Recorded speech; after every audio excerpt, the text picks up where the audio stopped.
Hey, welcome to Taylor's Trick Taking Table. I'm Taylor, and here's a mirror that I have in my Airbnb in Tokyo, because I just went to Tokyo Game Market. As you can see, the stack of games behind me.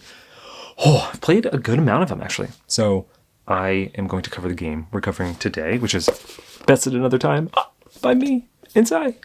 So we're going to cover that. But in a week, we're going to do 12 days of Trickmas, because as you can see by that, and as you could probably guess, from going to Essen, where I was a few weeks ago, there's a lot of games coming out. I have a big backlog. So in a week, first 12 days of December or so, we're going to do 12 days of Trickmas, where we're going to do hot, quick takes in that cold month. But again, first, we are going to be covering Best Another Time back by Saipepu and me. So fun. This was the game that I was selling at the booth that I shared with Fukutaro, Idle Hands, Familiar's Trouble, etc., Capsule Builders. And we sold on Saturday. And then it was really fun because I was also at the booth of Mashikamaro on Sunday. And it was a hoot. I'll cover that a little bit more in the afterthoughts, the designer diary of sorts. But first, we're going to show how this plays. The wild thing about this one is it's a climbing shitting game that plays 1 to 6 players. And the hook is when you pass, you get benefits. But if you stay in the round, you can play over yourself. So, for example, if I lead a 1 and you pass, I can just keep playing singles to my heart's content, or until I play like the highest number, and then it does kind of stop. But that is the hooks or so. So let's go to the table. I'm going to show you how to play. But first, I want to say, my goodness, thank you so much to Saipepu for joining me on this game. It's so fun. Owl and Short Suzu was such a hoot that, that I thought it would be so much fun to join on another game. And oh my goodness, it truly, truly was. And again, also thank you to Mashikamaro and Fukutaro for the booth stuff. And thank you for coming by the booth if you came to Tokyo Game Market. It was so fun running into folks, some that I had seen from last time I did this 2 years ago or so, and then some new, fresh, fun faces.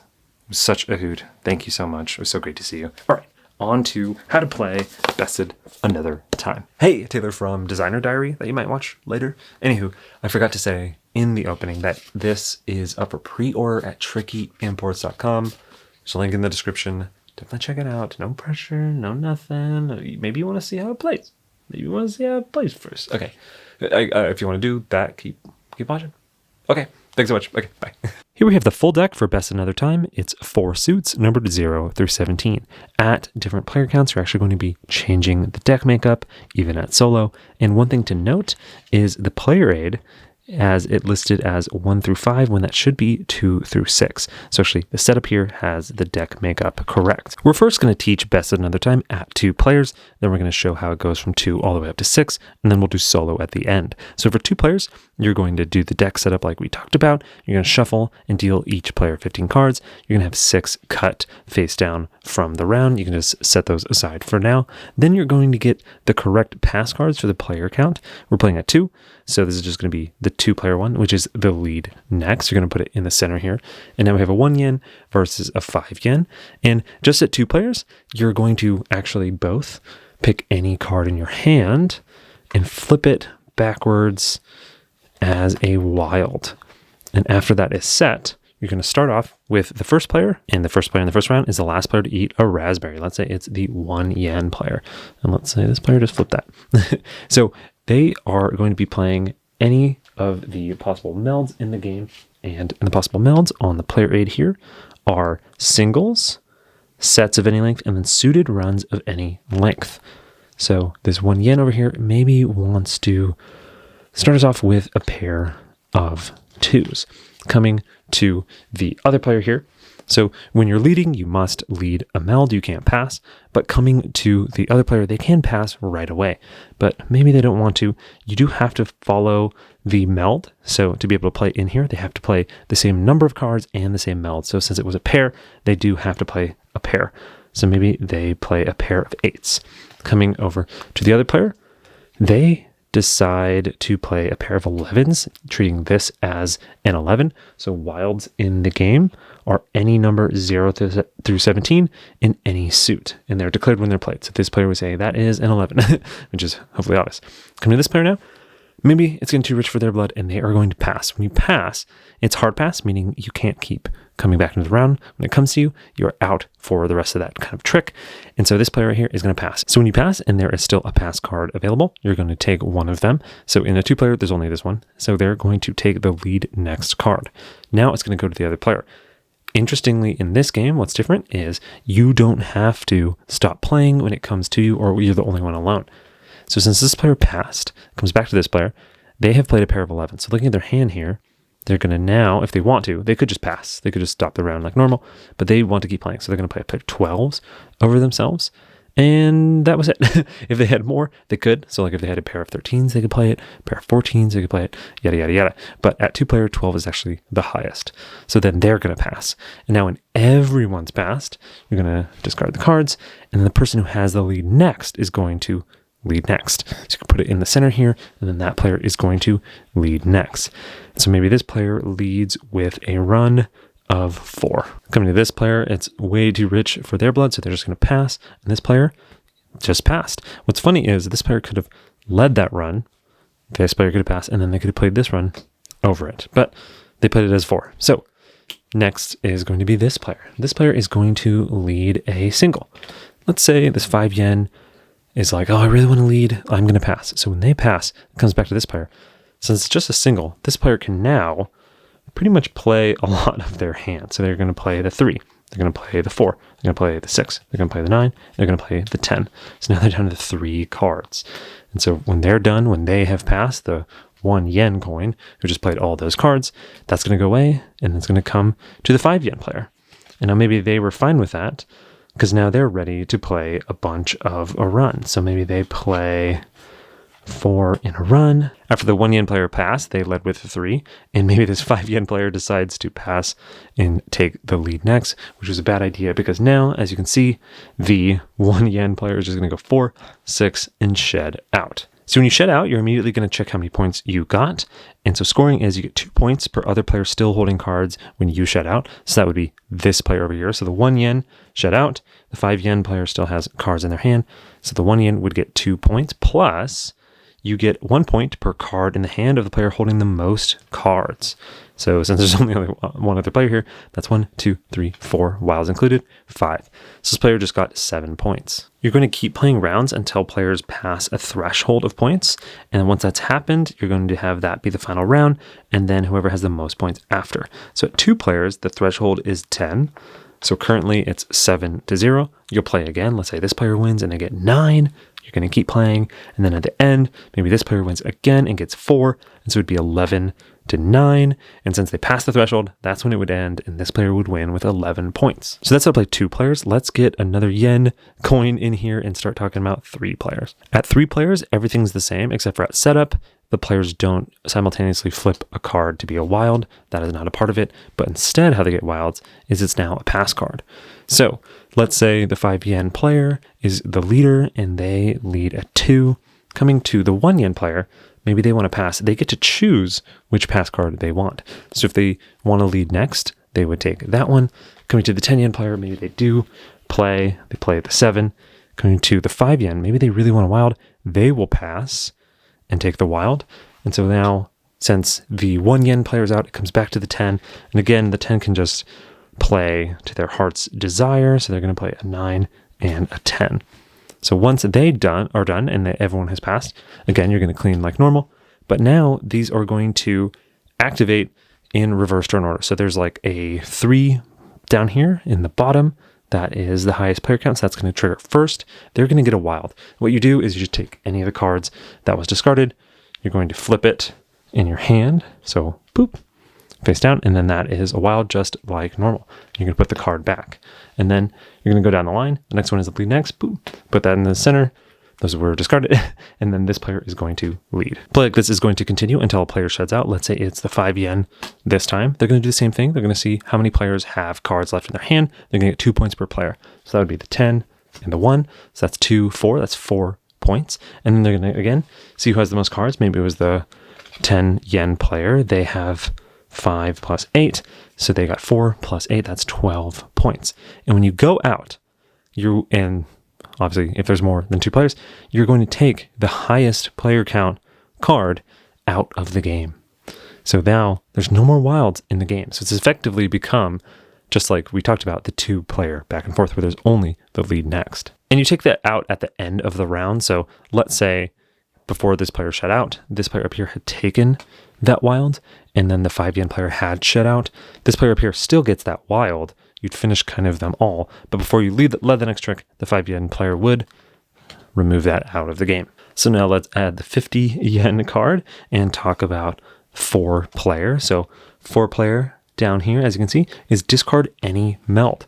So just like the other pass cards, it becomes part of this pass card pool that a player can take whenever they pass. And just for an example of discard meld, let's say it's the 5 yen player, they lead the 1. Coming to the 1 yen player, they're going to pick discard meld. They don't do it right away. Again, you have to resolve at the end of the trick and do it in reverse order. Let's say, just for simplicity's sake, they pass. Comes to this player, and they play a 5 and an 8. They were so close to shutting out. It's too bad they had 2 5s. So that's it for that player. I'm going to remove that out of it. So you're going to start with discard meld, because it's the 4th. So this player comes over here, and they can discard any meld they want. So they have maybe triple 2s. So they're going to play that, and they just discard it right away. And then this player would get their wild, and then this player would lead next. That is a valid way to shed. So let's say, reversing a little bit here, the 1 yen player took discard meld, and maybe this is all they had in their hand. They would shed out the second they use this, remove it from the game, and then they would calculate their score. Rewinding double back, let's say again this 5 yen led a 1, and the 1 yen took the discard meld, they took the wild, they took the lead next. If the 1 yen had the pair of 12s and they wanted to discard meld, and they're excited to go out, they do have to wait for the player who's still remaining to finish playing. So the 5 yen was really excited because after everyone passed in a row, maybe this time they don't have 2 5s, they just have the 5 and 8, and they actually go out before that player can discard their meld. So that is the 4 players. And now we're going to include the 100 yen, and we're going to now introduce the 5-player card, which is bet and wild. So in this one, since it's a slash, gets taken. It is activated first because it's the 5th one. So it'd go 5th, then 4th, then 3rd, then 2nd. When players, take them and it's the end of a trick after the sole player has finished playing and passed, you will activate this one first. And since it's a slash, you're going to choose what you want. So if you choose wild, it's just like this one. Do the same exact thing. But bet is a little bit different. And how bet works is, in the game, everyone would have already taken a bat character. So maybe the 5 yen was the pink character. Maybe the 100 yen was this red bat. And thematically, we are all bats talking about movies, but also eating fruits. At 5 players or 6 players, or even any time bet is included as a mechanic, you're also going to give players 5 good point cards. And they are in that color. So these are the 5 for that pink player there. And then maybe, for example, these are the 5 red for that player there. Whenever you choose to do a bet, so again, this would be at the end of a trick. Maybe all these players have passed, and you're going to start with this. Again, if they don't pick wild and they chose bet, they are going to pick any player, including themselves, and they're going to give them a good point card. Thematically, it's like that player is making a good conversation, and you're like, you know what? That's a good point. And you're going to toss it over to that player. Or again, you could be complimenting yourself in a funny way. How these work is, when a player sheds out, you always get 2 points per other player with cards when you shed out. So let's say the pink player, they shed out, and everyone else has cards. That'd be 2, 4, 6, 8 points. But if you calculate that, if anyone had put a good point token on there, they would get 1 point per player with cards. So let's say the pink person shed out, they would get 8 points. But since the red player thought, hey, you're making good points over here, and bet on the pink player, they would get 1 point for each. So that would be 4 points. As you can see, you have 5 bat tokens. If the red player placed 2 of them on there, they would get 2 points per other player. So they would also get 8. So you put 2 good point cards on a player, you actually get the exact same amount as they shed out, except you don't get any of the points for the player with the most cards in hand. It's just the 2 points per player that has cards when you shed out. You might see where this is going. If you put 3, you're actually going to get more points than that player. So let's see that example in play. So let's say pink player has a lead. They play out their final cards. They are going, and everyone else still has cards left. They're going to get 2, 4, 6, 8 points. And let's say red has these cards in their hands. That's 1, 2, 3, 4, 5, 6, 7. So that's 15 total points. But red thought pink was going to go out. So they get 3 points per player left. That is 12. So just because this player went out, red actually got 12 points. Whereas over here, the player for doing all the work of kind of going out got 15. And so that is betting, and that is 5 players. But we are going to keep going with 500 yen, our last coin, and the 6th card. So, like I said, same thing. If there's a slash, you could choose. So you could do the betting, which is just like normal, or passing a card. And as you can see, you can kind of see the picture here, is when this activates, and again, it'll activate first, you're going to pass a card to any player. So let's say the red player took it. This is their hand. They are going to pick maybe, not the pink player because they bet on them a lot. Maybe they decide to pick the new 500 yen. They're going to flip this and pass it to them. And then they'll put that card in, which might change what people do, right? Because like if this player has the bet wild, they might change their bet. And that actually activates after this one, right? Because that's the 6. That is the 5+. And that is passing a card. So that's pretty much how to play at 2 through 6. I will say, and on the back of all of the good point cards, you actually have a way to make your own pass cards. And you can do things like take 2 wilds, discard a meld and take a wild, pass a card and get the lead. You can kind of do whatever. I will say you should only have 1 lead next card or else it doesn't really make sense. But you can have, 2 wilds or maybe like bet twice and take a wild. So you could have some pretty juicy custom made pass cards. That's pretty much how to play from 2 to 6. And now let's jump over to show how solo works. Actually, real quick before solo, I do want to show off the 2 variants. One of them is suited gaps. So this just adds another meld type of gaps. And gaps are always 2 cards with a 1 gap in the middle.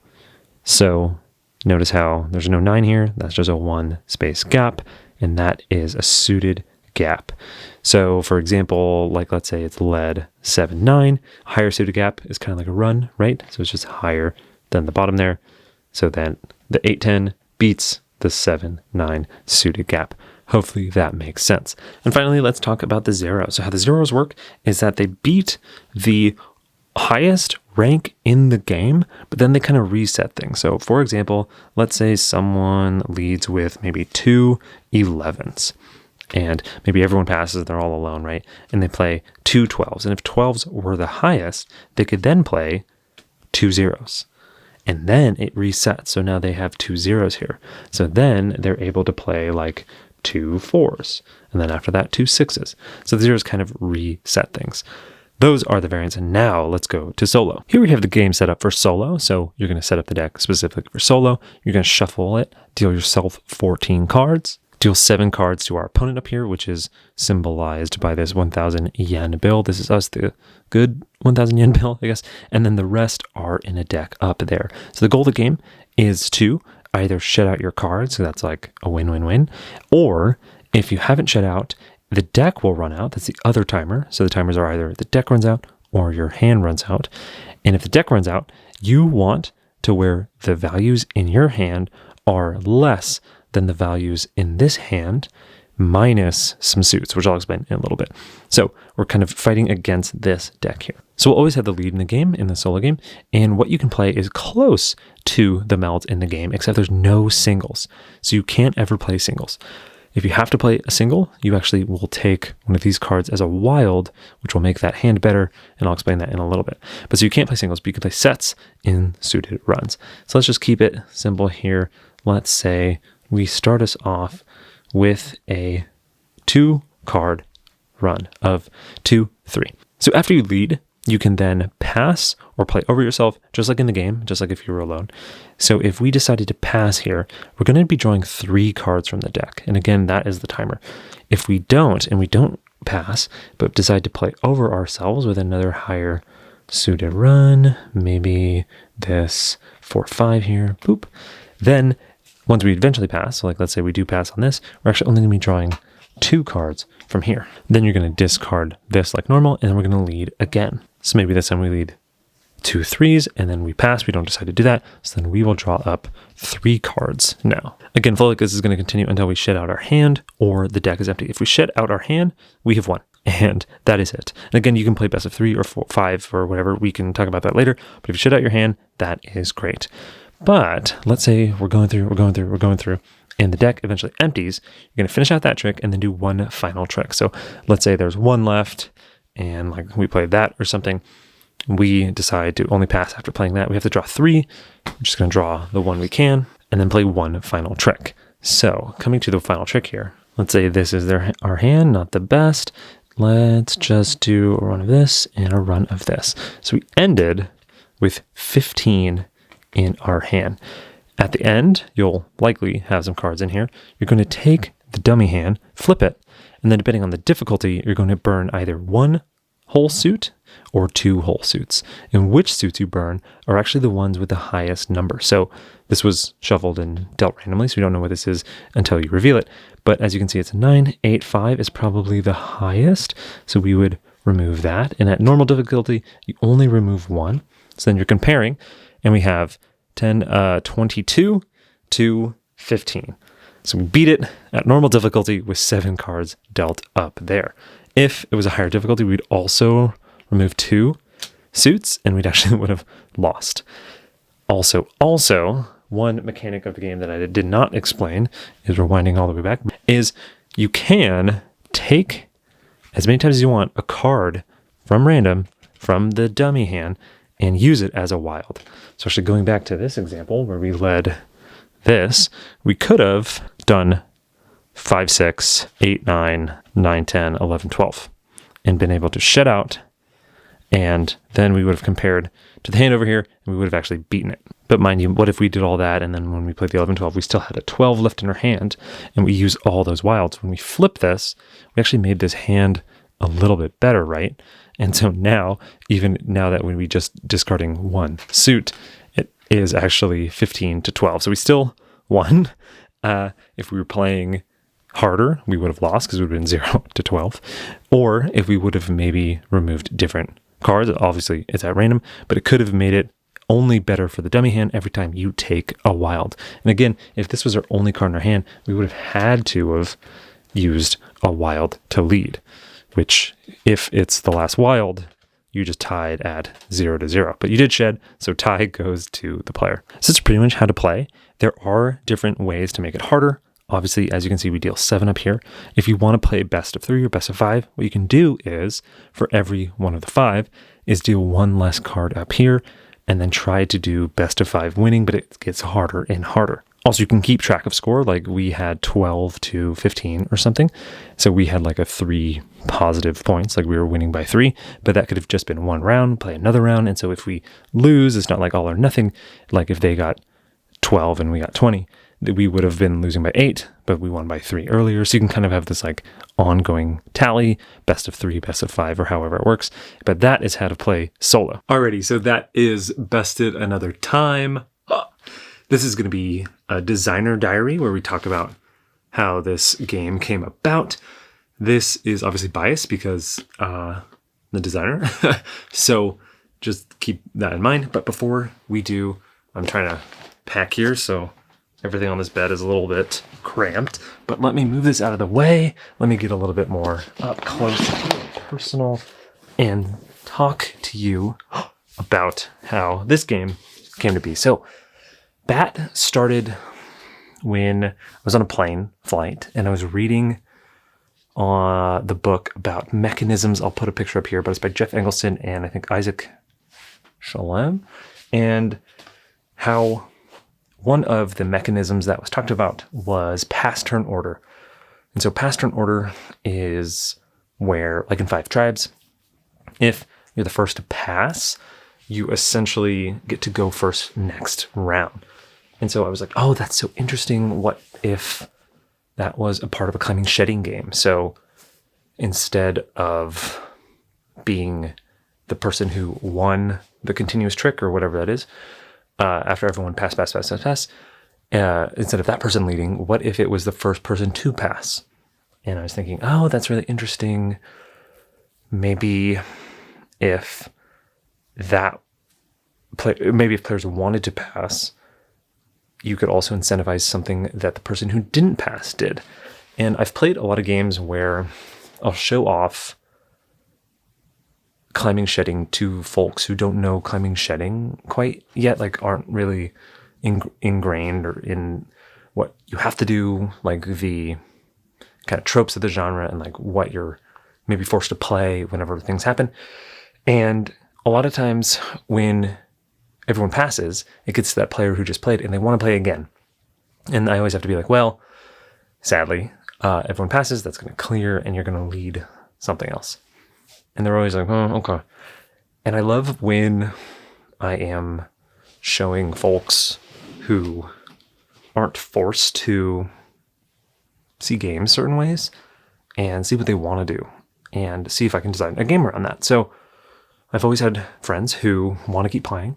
I was like, oh, wow, what if those two ideas could combine in interesting ways? So yes, you want to pass, but if you pass, you allow the other person or people to keep playing.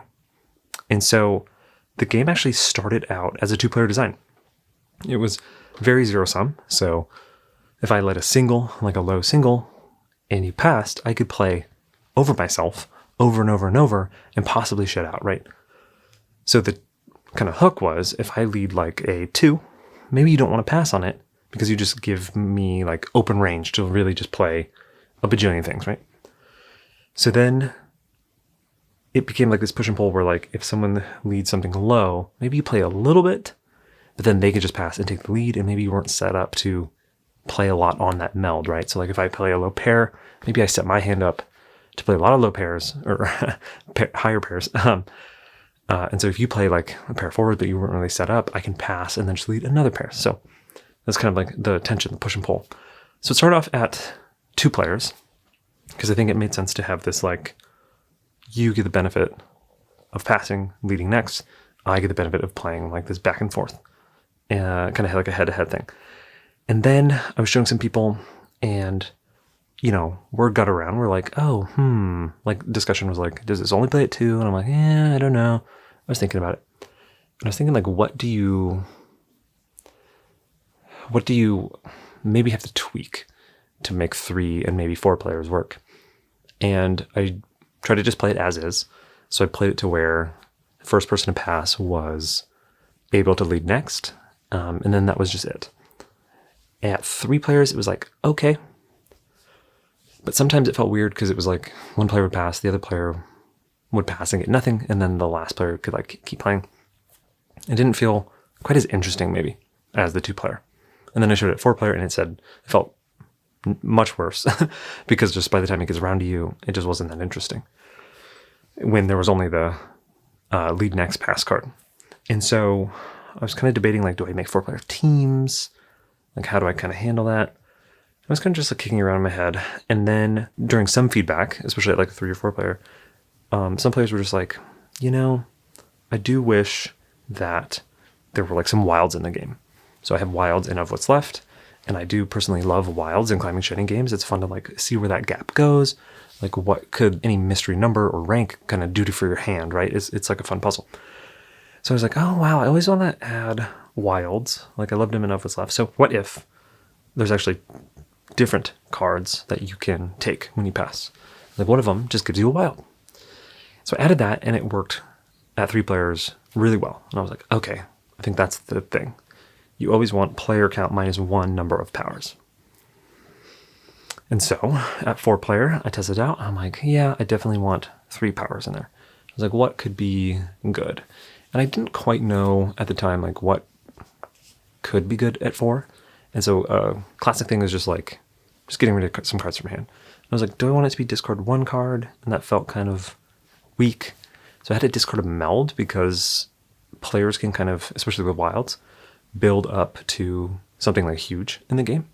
And so when you discard a meld, you just get rid of a ton of stuff. And that felt good. So now I was at the point where like there's a reason to stay in because you can play over yourself. There's a reason to pass at every player count that I had tested so far. And I felt like it was like a good core system. The one hiccup was, when do things trigger? And Wilds, it made sense to trigger whenever, right? You just get a wild.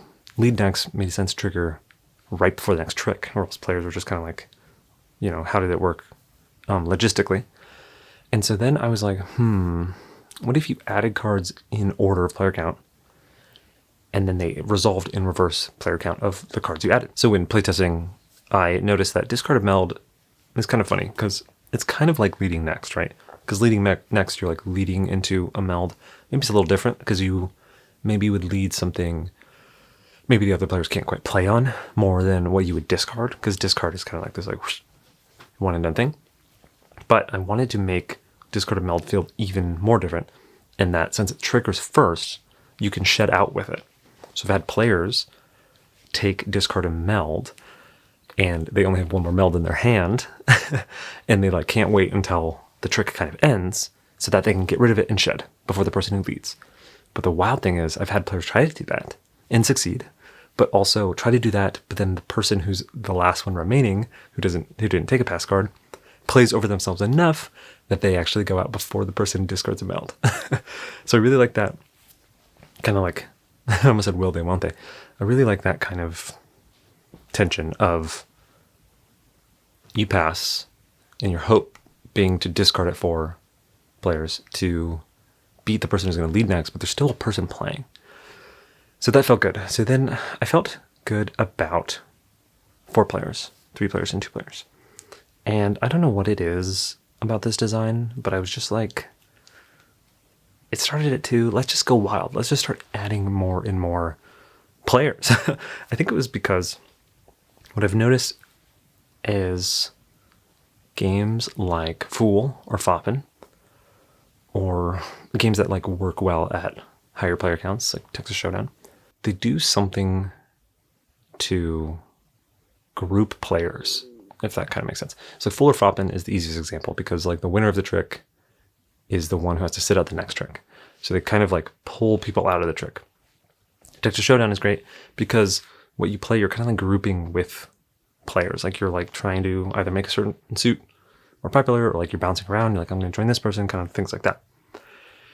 So I found at like 4 is kind of like, or like after 4, like at 5 or 6 is kind of where trick-taking, climbing, shedding gets a little closer to, I don't want to say party game feeling, but it's tough when you're sitting at a table with so many people that are involved in the trick that it can kind of either take a long time to get around to you or get a little unwieldy or unpredictable. What I liked about this game is that oftentimes, like 4-player or 3-player even, players will pass early because they want a bonus. So naturally, players like passing, and naturally the game actually goes down to lower player counts at higher player counts, if that makes sense. So like in a 4-player game, often, like 1 or 2 players will pass even before playing into a trick. So even at 4 players, a lot of times the tricks are just between 2 players, or even just at the end, 1 player. So I thought, wow, this game could work well at higher player counts because the game often does feel like a lower player count, even though it's a higher player count. So 5 players and 6 players, it does often feel like a 3 or 4 player game because someone usually passes. Because the cards, spoiler alert, that are added at 5 or 6 are good. They offer a lot of choices and a lot of benefits. And so when thinking of what to add, I was like, I want to add something that makes players care about other players. And I hadn't seen much in climbing shedding where you are banking on or trying to guess who's going to go out. There's open, where you see some of the person's hand and then it's otherwise hidden, and you try to guess what it is. And like most of it's open. So it's a little bit like almost perfect information.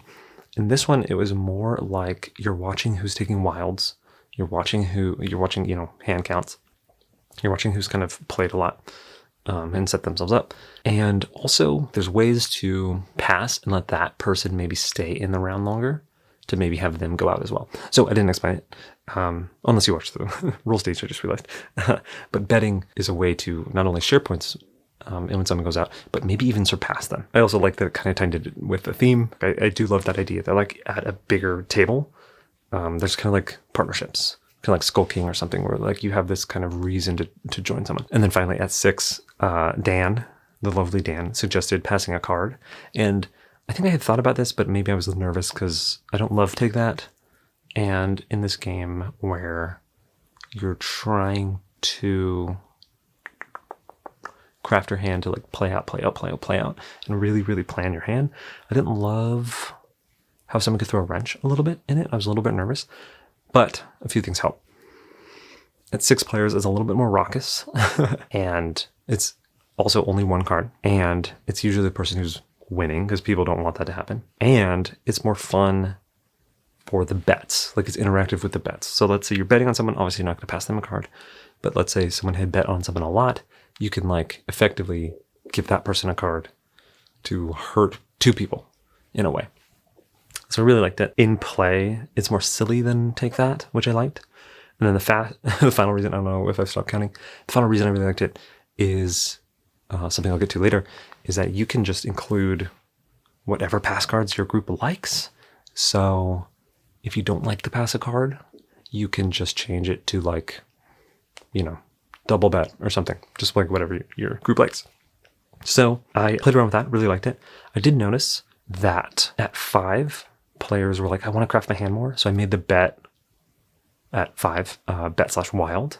So it felt kind of good to get a little more wilds in there. Similarly, at 6, players were like, I like it, but it's tough that there's only one bet card. And so it was like pass a card/bet. So it's nice to have those slashes. And those kind of also open up that idea of like, what if you could give players or the owners of the game or whatever more ways to create their own pass cards.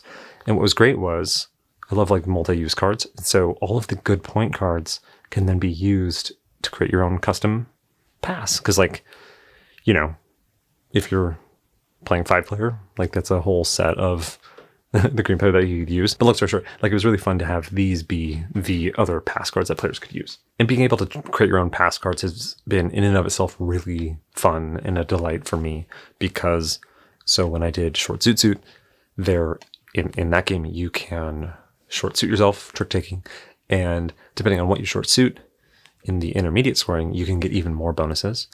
And sometimes it's like a long run or all of one suit or whatever it may be. And in that game, I included like a blank for people to write on their own scoring. But I noticed like that one, it was cool to see what people came up with, but it was asking an interesting amount of design from the players, because it was both, what do you want that idea to be? And also, what do you want all the scoring to be? And like, how do you balance it or whatever that means? But the fun thing about this one is it's a little less like overhead, right? So like if you want to create your own pass card, maybe it's like, take 2 wilds, take a wild and pass a card. Or like, you can actually just like mix and match ones that already exist. And sometimes that's really fun to do, in my experience, because you can make pass cards like super, super, super juicy. Like we played one round where it was like take lead and get a wild. And the other card was like discard 2 mounts. And the other card was like bet, take a wild, and like something else wild. Well, not something else crazy. Not necessarily wild. But it's really, really fun because they were so strong at that point that someone would, lead a 1 and other people will all just immediately pass. But then it leaves that person just like kind of go out, which is really, really funny. I really like this element because it's like low overhead if someone just wants to get a little wacky with it. But also like, I'm excited to see what people come up with and see like what other benefits you can add to the game. Alrighty, so we've talked at 2 players, then 3 players, then 4 players, then 5 players, then 6 players. Can this play 7 or 8? I don't know. You tell me. I have not play tested, but maybe. Who knows? Anyway, so I thought this would be wild, but I was like, why not make a solo? Why not? Solo climbing chatting? Why not? Who cares?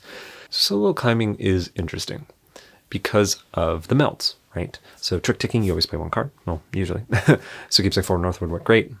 Or games where you just top deck, or even have like someone that you play off of, kind of like Robotrick, where you kind of know what they'll do. But in climbing shitting, where you can play like a bunch of different stuff and pass, and like, what does that all mean? Adds a little complication to it. So I wanted to create a game where it benefits the skills you will use at 2 through 6 in the solo. I kind of love when games do that, where it's like, oh, what's the solo like? And it's like kind of like you're just learning or honing or whatever the skills you would need for the other player counts. But I also like scoring. I also like just beating a score, kind of like all the various ways you can play solo, kind of like a smorgasbord. I know that one of the interesting unintentional designs of this game, which I think is always fun. So I started off with like being able to play over yourself and then pass to get the lead. One thing I realized that again was unintentional was like a lot of the game, you'll get dealt a hand.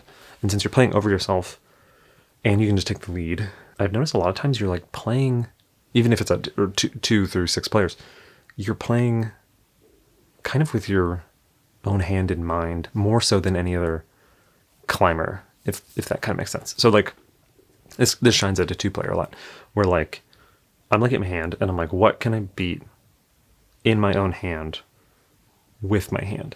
So I'm looking at it and I have like a run of 2, a run of 2, and a run of 2, and if I get another wild, I can get another run of 2. And I'm like, maybe I'll do that. And it's almost like pairs and short runs are better than like long runs or like long sets, right? And it's interesting that the game kind of gives you the information you'll need to know and do well in front of you. So kind of the unintentional design part of it was like, I don't know many climbing shooting where like you can look at your hand and have that be the roadmap rather than having to technically adapt to what the players lead. So like if someone gets the lead, they're like, I lead pairs, I lead pairs, I lead pairs, or whatever they're doing. And they're like beating you, leading in, pairs, beating you, leading in, run, beating you. And it's like all these things you don't quite know. But in this one, it's like they lead. You're like, okay, you do you lead. And then I'm just going to pass and just keep doing what I do and what I know I can beat and what I can kind of shit out a lot in my hand. So going to the solo, I was like, oh, how do you play around with that? If you do just want to like play on yourself and play off your hand, I wanted it to where you tried to do that. Obviously, it's really hard to completely do that in one hand once you're dealt. Like you can't look at your hand and be like, wow, all pairs, this works great. And also I didn't want it to be obviously where you could play singles, because in this game, if you just play like your lowest card, sometimes you could just play out the entire hand. That's not very interesting. So I knew solo couldn't have singles as melds. And then I also knew you were going to have to play your hand a few times, like a few tricks. And so I liked this balance of every time you finished a trick, you got a few new cards. So there's a little bit of tactility, but also you can kind of plan where it's going, right? And so you would play a little bit and then get some cards, play a little bit, get some cards. But again, the game is called Best Another Time, and I wanted to incentivize besting yourself another time. And so I made it to where, like, if you did best yourself in the trick, you actually drew less. Obviously, sometimes at the start, you maybe want to not do that, so you can draw a lot and kind of really craft your hand. But I made it so the deck isn't that big, so you can't really do it that long. So there's not that much of like a big setup to the game. You kind of have to start shedding pretty fast. Last tension point is at 3 players, there's wilds. And even at 2, I think you start with a wild or so. And I think having wilds in the game be also tied to your score, or like that opponent that you're beating, was really, really fun. Because yes, you're drawing in 2 cards and it's random, or maybe it works or something, or maybe you're tactical and kind of could go both ways. But sometimes you don't really want to just like go off that random draw. You want to get close, you want to try to shut out, and that's where the wilds come in. And it's really, really fun to play campaign where you're like 7, then 6, then 5, then 4, or whatever, because you have less and less of those wilds, and it starts getting more and more intense to try to shut out. It's not the easiest. I think my win-lose is like maybe 40% win or so. Obviously it depends on how many cards is in that spot. But I also love like when you flip it, you burn something. Sometimes it's like really good, sometimes it's not really great. But if you shed, you always beat it. So it's fun to have like a random score to me, but also like a definite goal to where the randomness wouldn't be a part of it at all if you can hit that goal and just win right out. And that idea that every single time you take a wild, make your hand better, maybe hopefully help you shed out, you are maybe possibly definitely making that score you have to beat harder. Maybe not, but like you're not making it worse. So I do love that kind of push and pull of the solo, how it does feel like 2 or 3 in a way, and has this kind of challenge and like multi-factor challenge that I really, really like. But that's kind of my idea of what solo climbing shading in this kind of system is. It was really fun to kind of also have the theme of it work, where like you are thinking back on discussions that you had and like, what would I have said? Speaking about what should I have said, oh my gosh, I forgot to mention the theme and the art and like everything Sai did with the production. Maybe this is a good time. So, oh my goodness, working with Sai is just such a dream. We worked on Of What's Left and Short Suit, and it was so wonderful. It was awesome to throw wild ideas, wild themes at Sai, and she just made them come to life. And so funny. I don't know if you've seen the bears on Short Suit. So much humor in the art. I love that Sai is able to imbue the art with so much humor. And so when it came to this game, I told her similarly, like how in Of What's Left, the owls get more tired as the rank moves along, or how the bears' clothes get shorter or longer, compared to the rank. I had a similar request where the theme is bats hanging out, friends, talking about the movies they just saw, all while eating fruits. But obviously you don't want your fruit to go stale. So you try to eat as fast as possible. That's the shedding part of it. But it's actually based on me and my friends will go see the Oscar-nominated shorts and like live and action and animated. And then afterward, we'll go get ice cream at Salt and Straw. And then we will talk about our favorite movies, our favorite shorts, and eat ice cream. So the ice cream's kind of melting. But we're also like so excited to talk about all the different ones and what was our favorites and fun little moments about them and kind of rank them, which is so much fun. And that inspired this to where, yes, you want to eat. We made it fruit because they're fruit bats. But you also want to talk about your favorite parts of the movies, but also tell each other like, oh, that is such a good point. And so I love how the theme is definitely goofy, but it still kind of feels like that. Like I was talking to Amy and Maggie from Thinker Themer, and we're talking about how like conversation style, you can have those moments where if someone tells you like, oh, good point, and just like listens to you, like you feel good, or you're like, oh yeah, that was such a good conversation. Like they were so interested. It was so cool to like bounce off my ideas with them. And so I love how that kind of comes through in the game. We're like, you're kind of rambling. Like I'm like, I really like the cinematography. And then it was really cool when this character showed up. And then it was really awesome how at the end this happened. And that's like in my mind, the theme of like playing a lot of cards. And everyone's like, oh, cool. Like they're passing and just like eating their fruits or their ice cream or whatever. I'm waxing poetic about the theme. But when I told Sai that, she was like, got it. Perfect. How about there's more chatting at lower numbers? And so as you can see, chatting. And then higher up, the person's eating so much fruit that the person's like, okay, maybe I should go.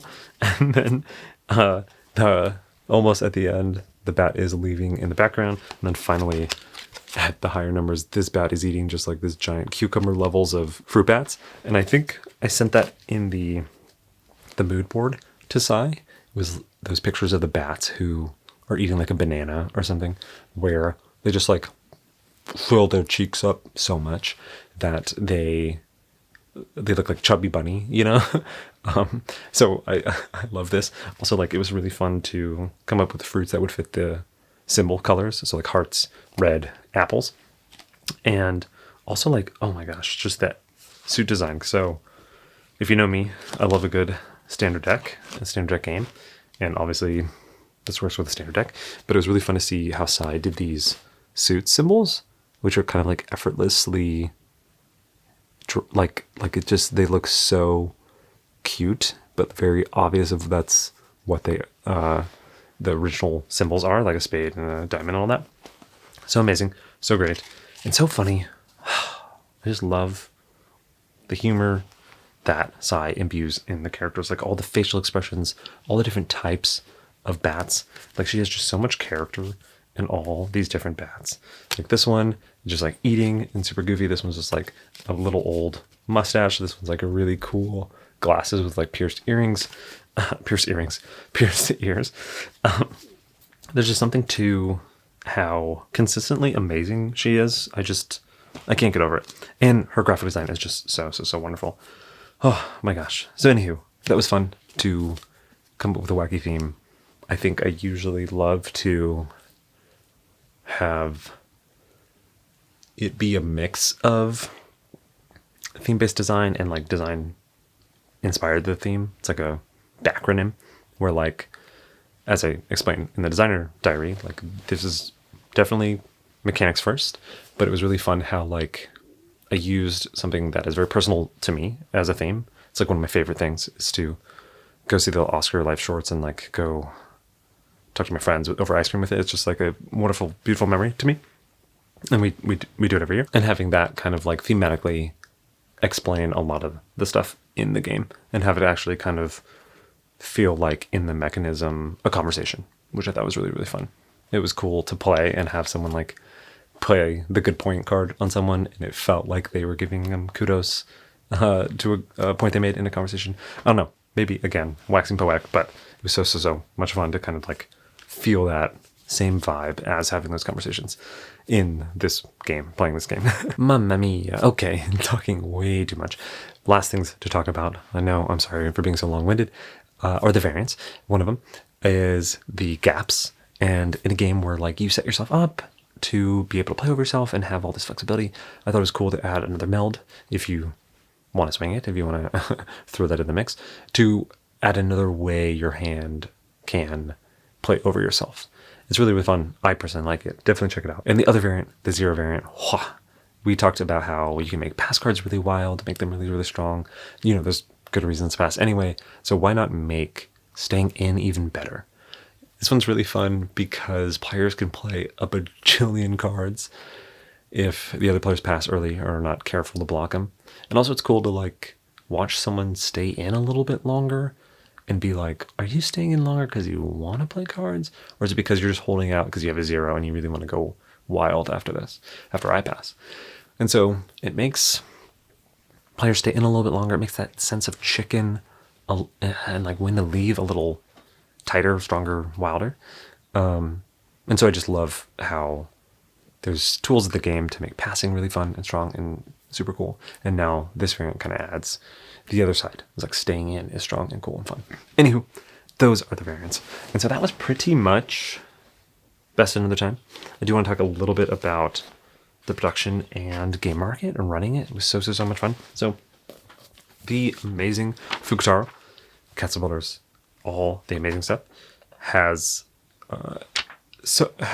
been such an amazing help at the booth to where they've given me change, because I got an okay amount of change, but definitely not enough for game markets. That is so powerful. Change, a tray to put the money in. My gosh, and this is all similar as last year, but this part was new, which was absolutely wild. Is they printed out the name of the game, how much, what info, like as you can see, like 1 to 6 players, like how long, ages, and then design, which is so fun. So this is just such a and it fits perfectly in my copy of the game, and so it was so helpful and so easy and it was so streamlined, because like last time having 2 games was fun, awesome, amazing, but it was a little harder to communicate because I don't speak Japanese at all. Like the idea of there's a discount if you get both, like Seto, and also like which one do people want, and like compare or confirming the prices. And so the nice thing is like this was out here and it was so easy just to be like hello, and also having one made it easier. The funny thing I did, because I'm just dumb, is like trying to print off.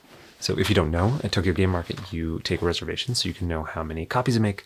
And also like when someone comes, you know how many copies they just got.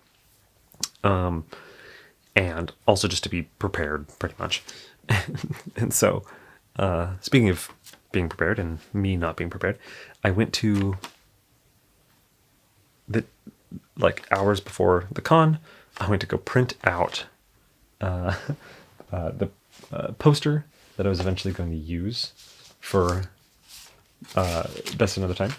And I accidentally clicked photo because I thought it was a photo, and it ended up printing in actual photo. It's like, this is a long, big poster, puzzle piece poster I'll put up right here. And I was trying to print that, and it was a photo on my phone. But they were like, oh yeah, photo. And so they printed this out on like photo paper. And so I tried to like set this up together, and Victoria's like, what are you doing? Like, this is so loud. And went and actually like got a poster, which is so nice. And also I tried to print out the reservations, but like, look at how small I printed that on. So it was really, really hard to like, I'm covering the email addresses and names. But it's really, really hard to find out who someone was and like cross off the name. I don't know what is wrong with me. But despite my best efforts, it was a wonderful time. Thank you so much for coming and chatting and meeting, and it was so great. The amount of just like fun stories and chatting and signing, which was so fun. Everyone who came to the booth was. And it was really cool to, it was a fun mix of like running into people who watch the channel, running into people who came from 2 years ago and got Of What's Left and Short Zoot Suit, and then also people who just didn't know either, or just stumbled upon it and were like, oh, this looks cute, what is this? And it was always funny to have like different pitches each time and be like, okay, if you know me from the channel, you're probably here to just get it, yeah, for sure. If you know me just because, like, Psy, here's, it's kind of like Of What's Left. And then if you don't know this at all, like, here is what climbing shedding is, and like this is kind of the gist and stuff. So it's really, really fun. And my gosh, thank you so much to Fukutaro. Absolutely wonderful time. Such a wonderful, fun booth. Just so many core memories that are forever, right? And then also, finally, thank you so much to Saibapu. Oh my gosh. And look at this cover. She just killed it. She has such good graphic design, such good art. She has so much whimsy, so much humor. Like I said, just knocks out the park every single time. That was that. Check out Tricky Imports. They have a pre-order for this bad boy. And yeah, I hope you get a chance to play. I think it's a good time. I hope you like it. It's made with love. And I do hope it has like some fun things to play around in the climbing channel space. Yeah. So signing off from Tokyo is me. Where was I going with that? Anyway, thank you so much. Talking for like an hour is all the thoughts have left. Thank you so much. It's truly so wonderful. If you came and got the game, came and talk, anything and all, truly a dream. Thank you. All right.